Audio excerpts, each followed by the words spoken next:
আমি তো প্রায় ৩ বার কারাগারে গিয়েছি, ২ বছরের বেশি কারাগারে ছিলাম। আমি ডিবিতে ৩ নাম্বার সেলের মধ্যে ছিলাম। মোল্লা নজরুল তিনি ৩ নাম্বার সেলের দায়িত্বে ছিলেন না। তারপর আমি ছাত্র শিবিরের সাবেক কেন্দ্রীয় সভাপতি, সেজন্য তার ইন্টারেস্টে সে আমাকে তার সেলে নিয়ে যায় এবং আমার উপর নির্যাতন করে সরাসরি, অথচ তিনি দায়িত্বপ্রাপ্ত ছিলেন না। এরকম একজন মানুষ তিনি ছিলেন। এভাবে আমাদের নেতৃবৃন্দ যারাই গিয়েছেন প্রত্যেকের উপর তিনি টর্চার করেছেন, নির্যাতন করেছেন। আমি আশ্চর্য হই যে এই মানুষটা এতদিন পরে কেন গ্রেপ্তার হলো। এভাবে আজকে আসলে তো ডেভিল তো প্রশাসনের ভিতরে বেশি। সাবেক স্বরাষ্ট্রমন্ত্রী, যাকে বাংলাদেশের কসাই বলা হয়, ওনার সামনে পুলিশ অফিসার বলছেন যে স্যার গুলি করি, একটা মরে একটা যায়, বাকিরা যায় না। এই পুলিশ অফিসাররা কোথায়? এই পুলিশ অফিসার কি শুধু একজনে ছিলেন? মোল্লা নজরুলকে বাংলাদেশ শুধু একজন? বাংলাদেশের প্রত্যেকটি আনাচে কানাচে, প্রত্যেকটি শহরে নগরে এরকম শত শত মোল্লা নজরুল বিগত ১৬ বছরে আওয়ামী লীগ সৃষ্টি করেছিল শুধু নিজের ক্ষমতা আঁকড়ে থাকার জন্য। বিগত ১৬ বছরে যুবলীগ, ছাত্রলীগ তারা রাজপথে কোনো মোকাবেলা করে নাই, রাজপথে আসে নাই, রাজনৈতিক দলের সাথে কোনো ক্লাশ তেমন হয় নাই। পুলিশ বাহিনী দিয়ে, র্যাব দিয়ে, বিজিবি দিয়ে বিরোধী দলকে দমন করানোর চেষ্টা করা হয়েছে।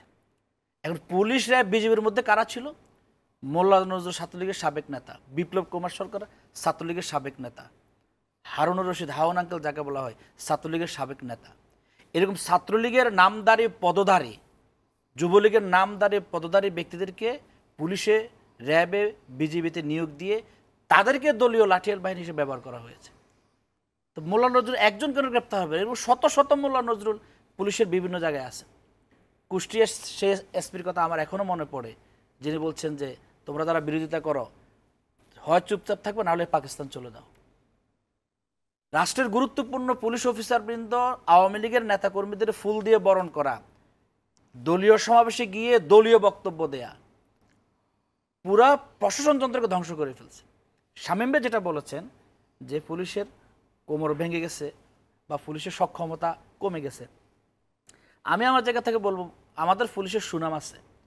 আমি বিশ্বাস করি পুলিশ এখনও সক্ষম। পাবনার ঘটনায় সেটা প্রমাণিত হয়েছে।